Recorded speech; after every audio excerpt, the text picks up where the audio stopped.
This is October 7th, 2024. It's an update on Aurora and other places in the United States as far as the immigration crisis is concerned. In the south side of Chicago, I understand that black gang members have declared war on the Venezuelan gang known as Trende, Aragua, because of the territory they are taking over and all of the money being appropriated to these immigrants who have never had income taxes taken out of any money they have legally made in the United States. Why are they allowing criminal members of Venezuelan gangs to commit asylum fraud? I will remind the citizens of Chicago that they voted for Brandon Johnson, who gave the go-ahead for these gang members to set up shop. The U.S. gangs in Aurora, Colorado are past the tipping point, and law enforcement there warned the locals that there was going to be a massive gang war between these Venezuelan Trende Aragua members and the local American gangs in and around Aurora.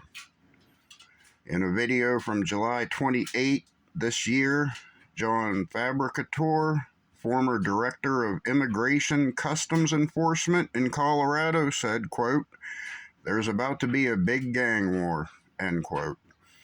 I'm confident this man's previous government position put him into a vantage point with plenty of info at his disposal to make a very accurate prediction about the gang wars being inevitable.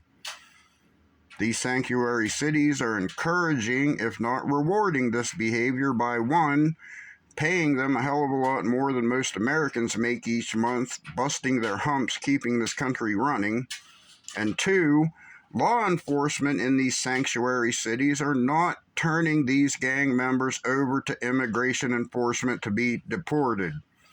So they are motivated to do as they please because law enforcement will not do anything about it. Do what you want, guys. We won't discipline you. And hell, we'll pay you $5,000 a month so you can buy more bullets and machetes. Here are some numbers for you guys to ponder.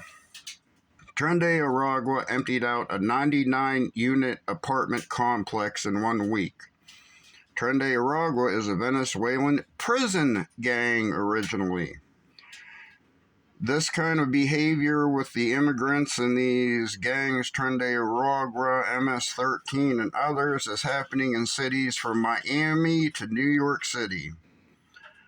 They abduct 10, 11, and 12-year-old girls and force them into a life of prostitution as sex slaves. In one city, a young girl was tied to a tree and essayed for 4 hours by multiple gang members. They have taken over 3 apartment buildings and forced the residents to pay them rent as if they aren't giving them enough free money every month already. They fund the Trende Aragua MS-13 machine by funds generated by murder, extortion, and child prostitution.